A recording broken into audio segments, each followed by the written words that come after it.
भारतामध्ये गेल्या काही दिवसात आपापले पुरस्कार आपापले सन्मान परत करण्याची लाट साहित्यिक कलावंतांमध्ये आलेली आहे। त्याला कारण ठरलं ते त्यांच्या मते भारतामध्ये मुक्त स्वातंत्र्य अभिव्यक्ती यांचा संकुचित होत चाललेला आकुंचित होत चाललेला प्रदेश आणि सगळा अवकाश। याच्या जोडीला महाराष्ट्रातून मात्र कोणत्याही प्रकारचा निषेध व्यक्त होत नव्हता। लोकांमध्ये काळजी होती की भारतामध्ये जी बौद्धिक केंद्र मानली जातात त्यापैकी एक असणाऱ्या महाराष्ट्रातून काहीच कसा हुंकार उमटत नाहीये। मात्र काल या शांततेला चिरा पडला आणि प्रज्ञादया पवार, हरिश्चंद्र थोरात, संजय भास्कर जोशी या सगळ्या मंडळींनी, गणेश विस्पुते या सगळ्या मंडळींनी आपापल्या पुरस्कारांना परत करण्याची भूमिका जाहीर केलेली आहे। मात्र अनेक अंगांनी या सगळ्या पुरस्कार परतीकडे बघितलं जातंय। हा भाजप मोदी विरोध आहे का? तुमच्या सगळ्या लोकांचा काही अजेंडा आहे का? आत्ताच का पुरस्कार परत करतायत? असे अनेक प्रश्न आहेत। आपण या सगळ्या साहित्यिकांना घेऊन बसणार आहोत आणि त्यांच्याबरोबर बोलणार आहोत की नेमकी तुमची भूमिका काय आहे। आणि त्याच वेळी सदानंद मोरे असतील, त्याचप्रमाणे भारतकुमार राऊत असतील, अशा मंडळींनी ज्यांनी असा पुरस्कार परत करायलाच विरोध केलेला आहे त्यांची सुद्धा भूमिका जाणून घेऊयात। आपल्यासोबत मान्यवर आहेत, आपल्यासोबत आहेत अखिल भारतीय साहित्य संमेलनाचे सध्याचे अध्यक्ष, ज्येष्ठ साहित्यिक आणि ज्यांना स्वतः अकादमी पुरस्कार मिळालेत असे डॉक्टर सदानंद मोरे पुण्याहून आपल्यासोबत आहेत। त्यांच्या शेजारी आहेत संजय भास्कर जोशी, जे स्वतः लेखक तर आहेतच, समीक्षक आहेत, चित्रपट आणि ग्रंथांचे रसिक आहेत, त्यांचंही स्वागत। इथे स्टुडिओमध्ये आपल्यासोबत आहेत स्वतः हरिश्चंद्र थोरात सर, जे स्वतः ज्येष्ठ समीक्षक आहेत, लेखक आहेत, साहित्य क्षेत्रातली अतिशय माननीय व्यक्ती आहेत। आणि त्यांच्या शेजारी आहेत ज्येष्ठ पत्रकार, ज्येष्ठ संपादक भारतकुमार राऊत।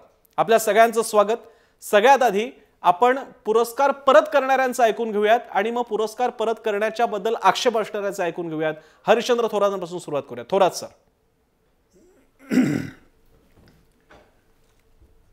याबद्दलचा जो निर्णय आहे पुरस्कार परत करण्याबद्दलचा, तो तसा एकाएकी झालेला नाही। बरं, गेले वर्षभर किंवा त्याहूनही अधिक काळ एकूण भोवताच्या सांस्कृतिक वातावरणात जे काही घडतंय त्याबद्दल अस्वस्थपणा मनामध्ये होता। हा अस्वस्थपणा वेगवेगळ्या प्रकारे व्यक्त होत होता। एकाएकी जाग आली आणि पुरस्कार परत केले असं झालेलं नाही। बरं, स्वतः प्रसन्न जोशी एका मुक्त शब्दाच्या मेळाव्याला हजर होते आणि त्या मेळाव्यामध्ये 2 सत्रांमध्ये मी विवेचन केलं होतं। ते विवेचन आज जे काय घडतंय त्याच्याशी संबंधित होतच। मुक्त शब्दाला मी काही संपादकीय या काळात लिहिलेली आहेत। बरं, त्या संपादकीयांमध्ये देखील हा जो जी असहिष्णू वृत्ती भोवताली निर्माण झालेली आहे, आविष्काराचा अवकाश जो आकुंचित होत चाललेला आहे, विचार संपवण्याची प्रक्रिया जी काय निर्माण झालेली आहे आणि विचारच नव्हे तर विचारवंतांना देखील संपवण्याची प्रक्रिया सुरू झालेली आहे। लोकांना धमक्या येत आहेत आणि ह्या सगळ्या वातावरणामध्ये आपण काहीतरी करायला हवं आणखी, बरं, असं वाटत होतं। आणि या वाटण्यावरची प्रतिक्रिया म्हणून शासनाने जे काही पुरस्कार दिलेले होते ते पुरस्कार प्रज्ञा पवार, हरिश्चंद्र थोरात आणि गणेश विस्पुते, संजय भास्कर जोशी, आता त्याच्यात प्रवीण बांदेकर वगैरे मंडळी देखील सहभागी झालेली आहेत, या सर्वांनी परत केलेले आहेत। ही सर्व मंडळी एकमेकांच्या बरोबर अगोदरपासून संपर्क साधून नंतर एकदम सर्वांनी निर्णय घेतला असंही नाहीये। हे शेवटी वैयक्तिक निर्णय आहेत आणि ते प्रत्येकाने घेतलेले आहेत। अर्थात त्यासाठी जे सगळ्यांचे निर्णय जवळपास एकाच दिवशी होतात, हा योगायोग कसा? वातावरण निर्मितीचा भाग असतो। एखाद्या गोष्टीला तोंड फुटावं लागतं, तसं तोंड प्राध्यापक प्रज्ञा पवार यांच्या पारितोषिक परत करण्याच्या कृतीने फुटलं आणि नंतर मग वेगाने ते पसरत चाललेलं आहे। बरं, मी पुण्याला जाईन। संजय भास्कर जोशी आहेत, त्यांनी सुद्धा कालच आपले पुरस्कार 2 पुरस्कार परत करण्याचं जाहीर केलंय। संजय जोशींची मात्र भूमिका परत करण्याचीच आहे, पण त्याला काही कंगोरे आहेत, काही पदर आहेत। संजय जोशी सर, हे बघा, यातून थोरात सर म्हणले त्याप्रमाणे गेली काही महिने, काही दिवस, काही वर्ष मनात हा असंतोष खदखदत होता। बरं, पण माझ्या बाबतीत स्पष्ट सांगायचं तर हा असंतोष समाजाविषयी देखील होता आणि समाजातल्या अशा काही शक्ती असहिष्णुता पसरवतायत त्यांच्याबाबत सरकार काही करत नाही म्हणून सरकारविषयी देखील होता। असा दोघांविषयी असंतोष खदखदत होता।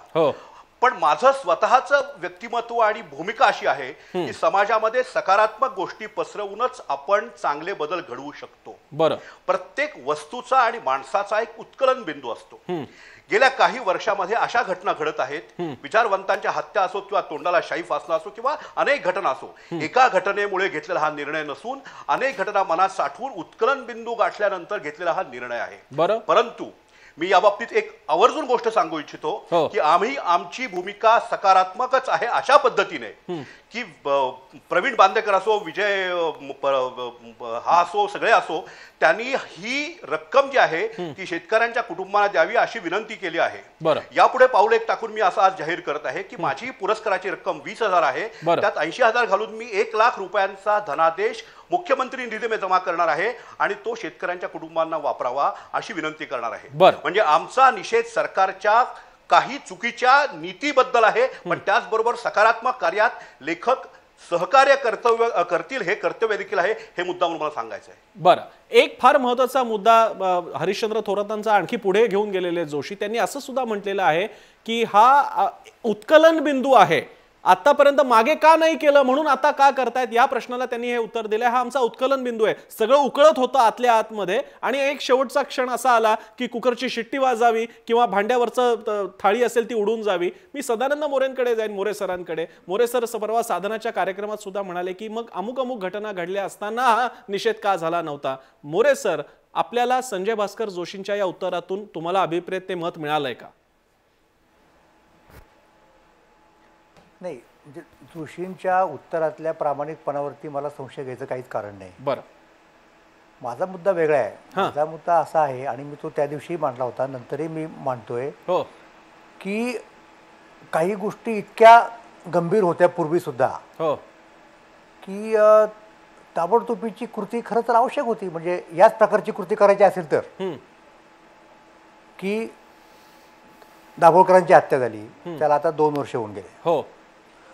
नंतर पानसरेंची हत्या झाली, त्याला काही महिने झाले.